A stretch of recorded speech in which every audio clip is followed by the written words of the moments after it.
Bonjour à tous, bienvenue sur le plateau de Big Media en partenariat avec Commedia.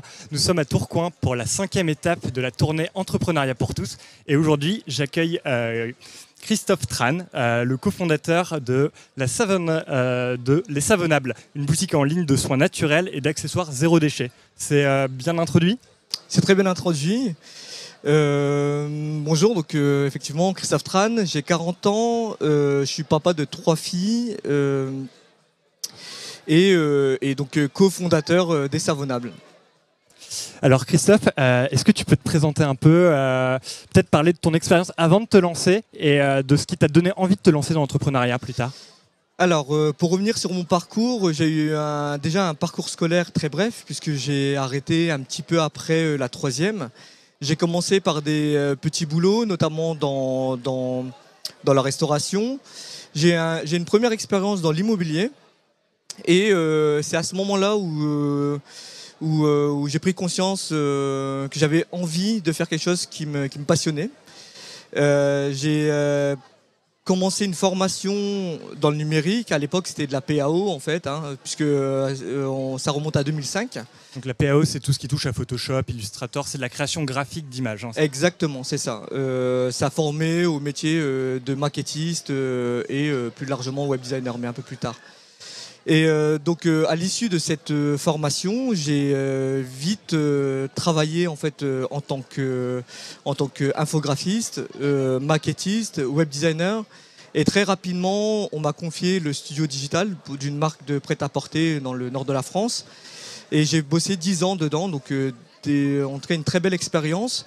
Et c'est à l'issue de cette expérience que j'avais besoin d'explorer des nouvelles voies, de faire d'autres choses. Et voilà, ça m'a donné envie d'entreprendre. Je comprends. Plus précisément, est-ce qu'il y a quelque chose qui vraiment a été un déclic pour toi dans cette envie d'entreprendre ? Je pense que c'est une question qui est pas facile finalement parce que mais il n'y a pas eu de déclic en tant que tel. Jeune, je me suis jamais dit que j'allais être entrepreneur ou autre. Je pense que le déclic, c'est la liberté en fait. C'est comment atteindre une liberté intellectuelle ou d'action. Et l'entrepreneuriat, pour moi, c'est un moyen de pouvoir accéder à cette liberté de manière, on va dire, la plus accessible, en tout cas pour moi. Mais l'entrepreneuriat, pour moi, c'est un levier qui me permet voilà, d'être libre. Donc, tu t'es lancé en lançant Les Savonnables. Est-ce que tu peux en parler un petit peu plus de ce projet-là et des conditions dans lesquelles tu l'as créé ?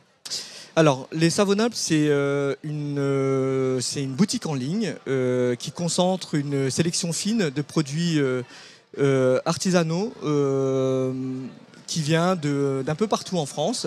Et il y a aussi des accessoires zéro déchet. Nous, ce qu'on a voulu, c'est de proposer vraiment en fait, des produits suite à des coups de cœur qu'on peut voir un petit peu partout en France autour des cosmétiques. C'est une entreprise qui a été cofondée avec mon épouse. On a créé ça en 2021. Et voilà, elle est basée dans le nord de la France, là, à quelques kilomètres d'ici, à Roubaix. D'ailleurs, dès la création de ce projet-là, on sent qu'il y a une grande fibre éco-responsable et un raisonnement zéro déchet. Comment t'en es venu à ça et pourquoi ça te tient à cœur de développer cette veine un petit peu éco-responsable ? Alors, on voulait un projet, puisque c'est un projet qui est né pendant le confinement. On avait, comme beaucoup de Français, le temps de se remettre en question, de se poser des questions. Et avec mon épouse, on a voulu créer un projet sur un produit qu'on aimait, donc les savons, sur aussi une thématique qui était autour de l'écologie, puisqu'on voulait que nos enfants soient on voulait délivrer un message positif à nos enfants. Donc on s'est orienté au départ les savonnables dans les savons, et ensuite on a un peu élargi. Mais là, on va dire que l'origine vient, on va dire, du confinement, du premier confinement. Et je crois savoir que c'est très important pour vous de travailler avec des artisans locaux, des gens qui travaillent à côté, autour. Comment vous choisissez ces intervenants-là ? Quels sont vos critères ? Alors, nos critères, déjà, c'est le produit. Il faut que le produit soit efficace, soit fabriqué main, en tout cas. qu'il y ait un bon feeling avec l'artisan avec qui on travaille. Puisque voilà, on tient à cœur de nouer des relations avec nos artisans. Alors comment on les choisit puisque dans la savonnerie, on a énormément des artisans. C'est des recherches sur Internet, c'est des coups de fil qu'on passe, c'est des rencontres qu'on fait aussi lorsque on a la possibilité de le faire. Et voilà, on est amoureux du fait main. Et voilà, donc c'est toujours des rencontres passionnantes avec des gens passionnés. Alors aujourd'hui, on voit dans les rayons de supermarché que les cosmétiques solides, les produits où on réduit les emballages ont tendance à beaucoup se développer. J'imagine que la concurrence augmente aussi. Comment tu fais pour te démarquer ? Alors nous, comment on se démarque par rapport à la grande distribution, par exemple, hein, si c'est ta question. Nous, on est sur une sélection fine d'artisans qui ne pourront, pour la plupart, jamais subvenir à un besoin d'un grand supermarché, par exemple. Donc on est vraiment sur des volumes qui sont relativement, en tout cas plus faibles que dans la grande distrib. C'est une première chose. Et la manière dont on se démarque, c'est dans la sélection. On voulait vraiment des produits sélectionnés finement un peu partout en France. Et c'est comme ça qu'on se démarque, en tout cas. C'est dans ce qu'on propose. Alors d'ailleurs, c'est quelque chose qui, à mon avis, est assez classique, mais est-ce qu'il y a encore des clients potentiels qui peuvent être sceptiques quant à l'intérêt des cosmétiques solides par rapport aux cosmétiques traditionnels qu'on peut avoir dans les bouteilles? Et dans ce cas-là, comment tu fais pour les convaincre des bienfaits justement de ces cosmétiques solides? Alors nous, on est, on communique sans avoir un discours culpabilisateur. Ce qui est important pour nous, c'est de remettre au centre les ingrédients du produit, l'artisan qui le produit, pour en tout cas proposer quelque chose d'efficace et intéressant. Et effectivement, on ne peut pas convertir tout le monde dans les cosmétiques solides pour deux raisons. Premièrement, pour une question de coût. On est conscient que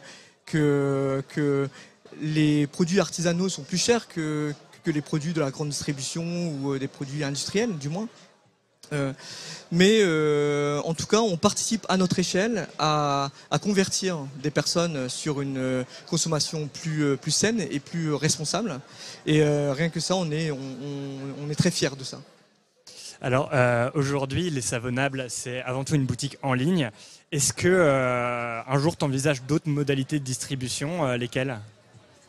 Alors aujourd'hui, on est en ligne. On a aussi une offre qui est dédiée aux professionnels, c'est-à-dire qu'on va concevoir des box pour remercier leurs collaborateurs ou pour fidéliser leurs clients. Donc c'est des goodies, on va dire, écologiques. Ça, c'est l'une des autres branches de l'activité des Savonnables. Après, il y a effectivement... si on va plus loin, on aimerait avoir une boutique bien placée, par exemple, et proposer ces produits-là, mais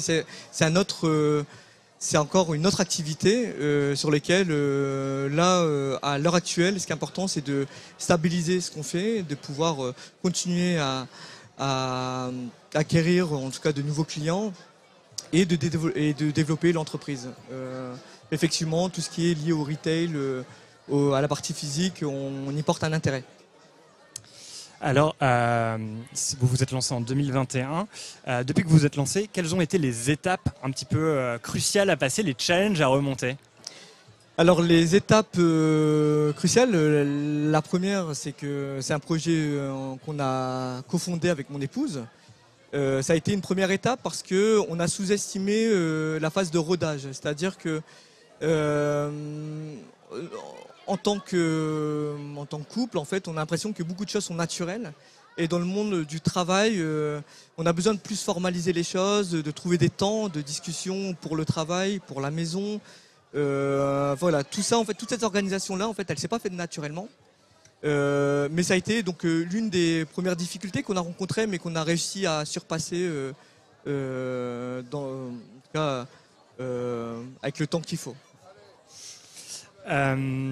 Est-ce que vous avez été accompagné avec ce projet justement pour être sur les bonnes rails? Est-ce que vous avez fait appel à tous les organismes un petit peu qui aident à structurer ces entreprises naissantes?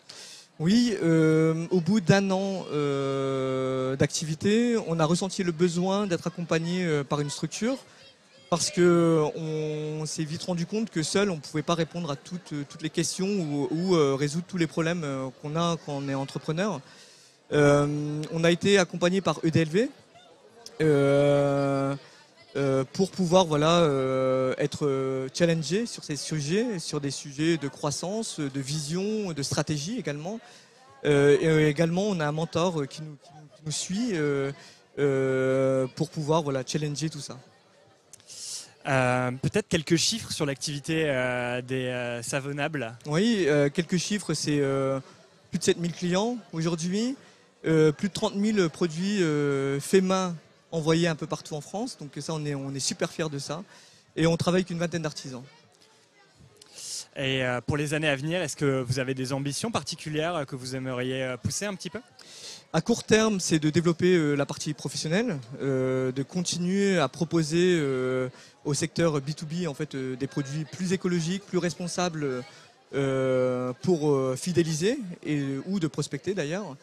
Sur un moyen terme, ça revient au sujet qu'on discutait juste avant, c'est peut-être développer en fait une branche physique des Savonnables. Alors tu parlais de cette partie un petit peu B2B que tu veux augmenter. Est-ce que tu sens une sensibilité un petit peu croissante chez les professionnels avec qui tu discutes justement par rapport à tes produits ? Bien sûr. Je pense que les entreprises, comme nous tous, on est conscient en fait que le constat en tout cas est assez alarmant d'un point de vue écologique.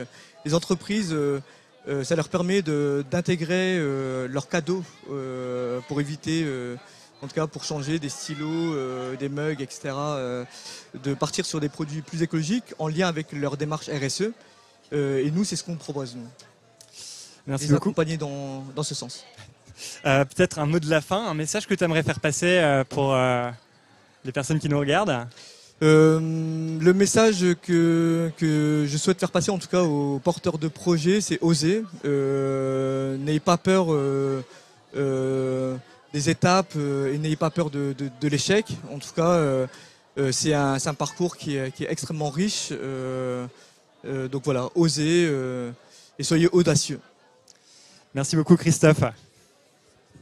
Merci.